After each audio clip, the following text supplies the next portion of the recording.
రాలే రిఫ్రెష్ అవుతుంది రిఫ్రెష్ చేసిన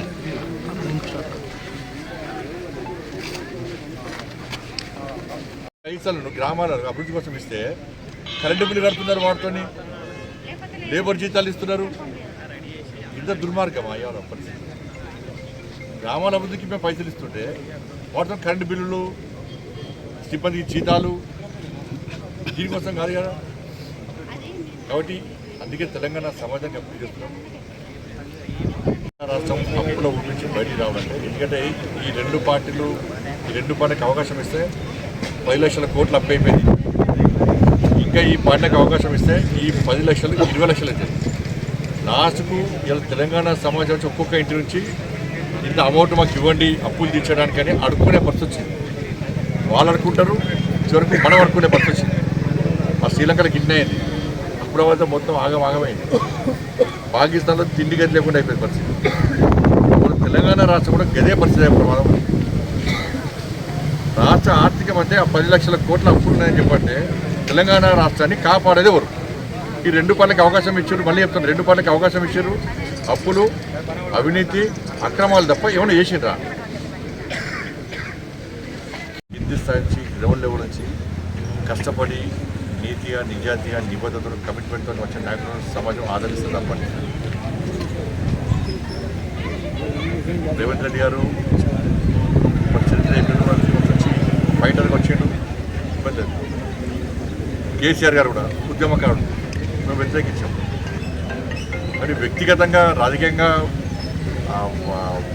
ప్రతి విమర్శలు ఉంటుంది తప్ప వ్యక్తిగతంగా ఓరుకొని గౌరవించుకోవడం, సంస్కరించుకోవడమే దాని సంస్కారం ఉంటుంది. కాబట్టి రేవంత్ రెడ్డి గారు కూడా శుభాకాంక్షలు తెలియజేస్తున్నా. కనుక 6 గ్యారెంటీలు అమలు చేయాలని మాత్రం కోరుతున్నా. ఈరోజు మేడిపల్లి, కత్లాపూర్, గోవిందరావు మండలానికి సంబంధించి, భీమవరం మండలానికి సంబంధించి కత్లాపూర్, మేడిపల్లి, భీమవరం మొదటి కొన్ని అభివృద్ధి కార్యక్రమాలను ప్రారంభించుకోవడానికి రావడం జరిగింది. దాంతోపాటు 10 లక్షల రూపాయలతో అదే క్రమంలో వేరే రోడ్డు శంకుస్థాపన, మొత్తం 28 lakhs సీసీ రోడ్ నిర్మాణం కాచారంలో. దమ్మన్నపేటలో 8,50,50,000 సీసీ రోడ్ నిర్మాణం.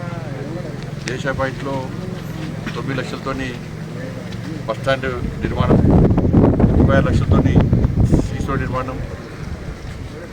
మండగూడెంలో 10 లక్షలతో సీసీ రోడ్డు. కత్లాపూర్ మండలం గంభీర్పూర్లో 4,50,000 4 లక్షల కోసాన్పేటలో 5 లక్షలు, జూంపేటలో 10 లక్షలతో మొత్తం సీసీ రోడ్ నిర్మాణం.